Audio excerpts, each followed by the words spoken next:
Big boss అంటే సిటీల్లో ఉన్నవాళ్లు సైతం, అది కూడా రియాలిటీ షోనా, 10 మందిని ఓ ఇంట్లో పెట్టి వాళ్లు కొట్టుకునేది, తిట్టుకునేది, అరుచుకునేది చూడాలా, చండాలమంటూ తిట్టుకుంటారు. కానీ భద్రాచలంలోని కొన్ని గిరిజన గ్రామాలు తెలుగు బిగ్ బాస్ సీజన్ 8ని చాలా సీరియస్ గా తీసుకున్నారు. నామినేషన్స్ లో ఉన్న ఆదిత్య ఓంని సేవ్ చేయటం, బిగ్ బాస్ సీజన్ 8 ట్రోఫీని ఆదిత్య ఓం గెలవాలని, అందుకోసం ఆదిత్య ఓంకే ప్రతి ఒక్కరూ ఓటు వేయాలని, బంధువుల చేత కూడా ఓటు వేయించాలని తీర్మానం చేశారు. ఆదిత్య ఓం తెలుగు నటుడే కాదు, అటువంటిది హిందీ యాక్టర్కి ఆ గిరిజన గ్రామాలకు సంబంధమేంటి? ఆదిత్య ఓం ఎందుకు సూసైడ్ చేసుకోవాలని అనుకున్నాడు? ఆదిత్య ఓం రియల్ స్టోరీ ఏంటి? Watch the story. Aditya Om అంటే అందరికీ లాహిరి లాహిరి లాహిరిలో మూవీ హీరో అని గుర్తుపడతారు. కానీ ఆదిత్య ఓం యాక్టరే కాకుండా director, producer, screen writer, lyricist గా కూడా వర్క్ చేశారని చాలా మందికి తెలియదు.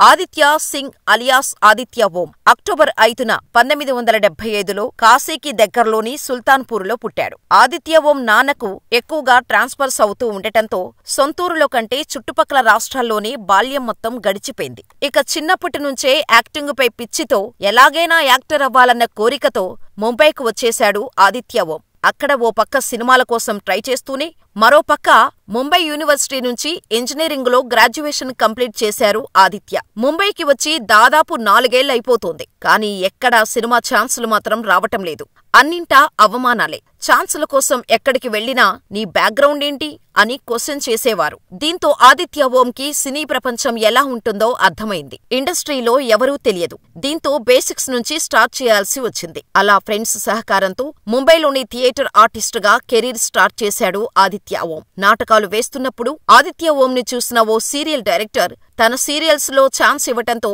మొదటిగా బుల్లితెరపై నటించటం మొదలుపెట్టాడు ఆదిత్య. ఓ పక్క సీరియల్స్ లో యాక్ట్ చేస్తూనే మరోపక్క సినిమాల్లోని ఛాన్సుల కోసం ట్రై చేయటం మాత్రం ఆపలేదు. అలా ఓ రోజు అనుకోకుండా డైరెక్టర్ వైవీఎస్ చౌదరిని కలవటంతో ఆదిత్య ఫేట్ మొత్తం మారిపోయింది. వైవీఎస్ చౌదరి డైరెక్షన్ లో వచ్చిన సూపర్ డూపర్ హిట్ అయిన లాహిరి లాహిరి లాహిరిలో మూవీ ఒకటి ఓ కొత్త కుర్రాడి కోసం వెతుకుతున్న టైంలో ఆదిత్య వైవీఎస్ కంట్లో పడటం, సినిమాలపై అతనుకున్న ఫ్యాషన్ కి ఫిదా అవటం చకచకా జరిగిపోయింది. అలా నందమూరి హరికృష్ణ, సుమన్, వినీత్, భానుప్రియ, అంకిత ప్రధాన పాత్రలలో నటించిన లాహిరి లాహిరి లాహిరిలో మూవీలో ఛాన్స్ కొట్టేశాడు ఆదిత్య ఓం. 2002లో సినిమా రిలీజ్ అయి బొమ్మ బ్లాక్ బస్టర్ అనే టాక్ తెచ్చుకుంది. కానీ ఆదిత్య ఓంది ఓవరాక్షన్ అని, అసలు ఆ క్యారెక్టర్ని అతన్నెందుకు సెలెక్ట్ చేశారు వైవీఎస్ అని విమర్శలు మొదలయ్యాయి. ఆదిత్య డైలాగ్ డెలివరీ అస్సలు బాగోలేదు. చాలా సీన్స్ లో ఓవర్ యాక్టింగ్ చేశారు అని, అంత పెద్ద నటులున్న సినిమాలో ఆదిత్య లాంటి జూనియర్ ని తీసుకొచ్చి వారికి సమానంగా స్క్రీన్ టైం ఇవ్వటం రాంగ్ డెసిజన్ అంటూ ఆదిత్యపై క్రిటిక్స్ మండిపడ్డారు. కానీ అవేవీ పట్టించుకోలేదు ఆదిత్య ఓం. తన నటనలో ఎక్కడ మైనస్ ఉందో వాటిని కరెక్షన్ చేసుకోటానికి ట్రై చేశాడు. ఇక అదే ఏడాది అంటే 2002లోనే ధనలక్ష్మి ఐ లవ్ యూ మూవీలో ఛాన్స్ వచ్చింది. తను ఫస్ట్ సినిమాలో చేసిన తప్పులు ఈ సినిమాలో రిపీట్ కాకూడదని చాలా జాగ్రత్తగా యాక్ట్ చేశాడు ఆదిత్య. అందుకు తగ్గట్టే సినిమాతో పాటు ఆదిత్య యాక్టింగుకు మంచి మార్కులు పడ్డాయి. ఫస్ట్ 2 సినిమాలు మంచి టాక్ తెచ్చుకోవడంతో ఆదిత్యను వెతుక్కుంటూ ఆఫర్స్ వచ్చాయి. అలా వరుసగా మీ ఇంటికొస్తే ఏమిస్తారు, మా ఇంటికొస్తే ఏం తెస్తారు, ప్రేమించుకున్నాం, పెళ్లికి రండి వంటి సినిమాల్లో హీరోగా యాక్ట్ చేశాడు. కానీ పెద్దగా ఆడలేదు. చేసిన ప్రతి సినిమా ఫ్లాప్ అవుతూ ఉండటంతో క్రమంగా ఫేడౌట్ అయిపోయాడు. ఇక యాక్టింగ్ లో తన కెరీర్ కి ఫుల్ స్టాప్ పడిపోతుంది అనే టైంలో డైరెక్టర్ గా మారాడు ఆదిత్య. అలా 2004లో మిస్టర్ లోన్లీ, మిస్ లవ్లీ అనే మూకీ మూవీతో డైరెక్టర్ అయ్యాడు ఆదిత్య ఓం. ఈ సినిమా డైరెక్షన్ కి విమర్శకులు ప్రశంసలు అయితే దక్కాయి, కానీ అవకాశాలు మాత్రం రాలేదు. దీంతో మళ్లీ యాక్టింగ్ వైపు మళ్లారు ఆదిత్య ఓం. అలా తెలుగులో వరుసగా భామా కలాపం, ఆఖరి పేజీ, దయచేసి క్షమించండి, ధన్యవాదాలు, టీడీఎస్ నిశ్శబ్దం, పొదరిల్లు, వీడి జిమ్మడ, గిలిగింతలు, పున్నమినాగు, మా అన్నయ్య బంగారం అనే సినిమాల్లో యాక్ట్ చేశారు. కానీ ఆ సినిమాలు ఎప్పుడు థియేటర్లో రిలీజ్ అయ్యాయో, ఎప్పుడు వెళ్లిపోయాయో కూడా తెలీదు. వరుసగా అన్నీ ఫ్లాప్ అవటంతో డిప్రెషన్లోకి వెళ్లిపోయాడు ఆదిత్య ఓం. అలా 5 రోజుల పాటు రూమ్ నుంచి బయటకు రాలేదు.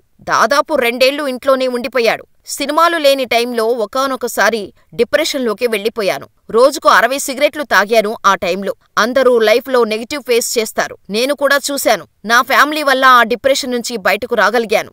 2017 నుంచి మందు, సిగరెట్స్ మానేశాను. ఆ తర్వాత మళ్లీ వాటి జోలికి వెళ్లలేదు. ఆ పొజిషన్ నుంచి బయటకు వచ్చాక చాలా మంది నన్ను బతికున్నావా ఇంకా అని అడిగేవారు. కెరీర్ బ్రేక్ వచ్చినప్పుడు చాలా ట్రోలింగ్ చూశాను. సినీ పరిశ్రమలో విమర్శలకు బాధపడకూడదు, పొగడ్తలకు పొంగిపోకూడదు అని అర్థమైందంటూ ఓ ఇంటర్వ్యూలో చెప్పుకొచ్చాడు ఆదిత్య ఓం. ఇక ఇంట్లోనే 2 ఏళ్లు ఉండిపోయిన ఆదిత్య కొంచెం గ్యాప్ తర్వాత డైరెక్టర్గా సినీ ఇండస్ట్రీలోకి రీ-ఎంట్రీ ఇచ్చారు. సొంతంగా కథ రాసుకొని సినిమా తెరకెక్కించాడు. అలా ముంబై వెళ్లి ప్రొడక్షన్ మేనేజర్గా మళ్లీ కెరీర్ స్టార్ట్ చేశాడు. ఇక సినిమాలు తెరకెక్కిస్తున్న దర్శకుడిగా, నిర్మాతగా సక్సెస్ అందుకున్నాడు. దీంతో మళ్లీ ట్రాక్లోకి వచ్చాడు ఆదిత్య. బందూక్ అనే మూవీకి ప్రశంసలు వెల్లువెత్తాయి. ఆ తర్వాత 2018లో వచ్చిన మసాబ్ అనే మూవీ డైరెక్షన్కి నేషనల్, ఇంటర్నేషనల్ లెవెల్లో అవార్డులు గెలుచుకుంది. ఓ పక్క డైరెక్టర్గా, మరోపక్క ప్రొడ్యూసర్గా ఫుల్ ఫామ్లోకి వచ్చేశాడు ఆదిత్య. అంతా బాగుంది అనుకుంటున్న టైంలో కరోనా వచ్చి ఆదిత్య లైఫ్ని కుదిపేసింది. కరోనా టైంలో మా అమ్మ, భార్య, నా కొడుకు అందరికీ కరోనా వచ్చింది. ఆ సమయంలో ఆత్మహత్య చేసుకోవాలనుకున్నాను. ఆ ఆలోచనలే వచ్చేవి. అప్పుడు మా నాన్న ఫోటో కింద పడి అలా చేసుకోవద్దని నన్ను హెచ్చరించాడు అంటూ చెబుతూ ఎమోషనల్ అయిపోయాడు ఆదిత్య. నాలో ఉన్న బ్యాడ్ క్వాలిటీస్ అన్నీ నేను నేర్చుకుంటే మంచి క్వాలిటీస్కి కారణం మా నాన్నే అంటూ వాళ్ళ నాన్నతో ఉన్న అనుబంధాన్ని గుర్తు చేసుకున్నాడు ఆదిత్య. ఇక కరోనా ఫేస్ అయిపోగానే బ్యాక్ టు వర్క్ అయ్యాడు ఆదిత్య. అలా ఆదిత్య పనిచేసే ప్రతి సినిమాకు అవార్డులు రావటం మొదలైంది. సినిమాల్లోనే కాదు, రియల్ గానూ హీరోగా తన మంచితనాన్ని నిరూపించుకున్నాడు ఆదిత్య ఓం. నిర్మాతగా బాగా సంపాదిస్తున్న ఆదిత్య అందులో కొంత డబ్బు సామాజిక కార్యక్రమాల కోసం ఖర్చు చేస్తున్నాడు. తనకు ఇంత ఇచ్చిన ఇండస్ట్రీకి, ప్రజలకు ఎంతో కొంత తిరిగి ఇవ్వాలనే ఉద్దేశంతో భద్రాద్రి, కొత్తగూడెం, చెరువుపల్లి, కొత్తపల్లి గ్రామాలను దత్తత తీసుకున్నాడు.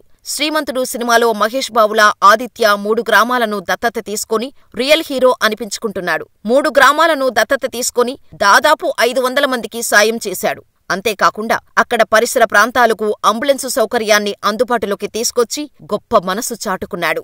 సేవాగుణం మెండుగా ఉన్న ఆదిత్య బిగ్ బాస్ షోతో మళ్లీ హిట్ ట్రాక్ ఎక్కాలని చూస్తున్నాడు. బిగ్ బాస్ తనకు సెకండ్ ఇన్నింగ్స్ లాంటిదన్నాడు. అందుకే ఆ 3 గిరిజన గ్రామాలు ఆదిత్య గెలుపు కోసం అంత ఈగర్గా వెయిట్ చేస్తున్నాయి. ప్రస్తుతం హౌస్లో తన మంచితనంతో మంచి మార్కులు సంపాదించిన ఆదిత్య టాస్కులు ఆడుతూ ఇంటి సభ్యులకు టఫ్ కాంపిటీషన్ ఇస్తున్నాడు. మరి ఆదిత్య ఓం బిగ్ బాస్ సీజన్ 8 టైటిల్ గెలుస్తాడని మీరనుకుంటున్నారా? మాకు కామెంట్ చేసేయండి.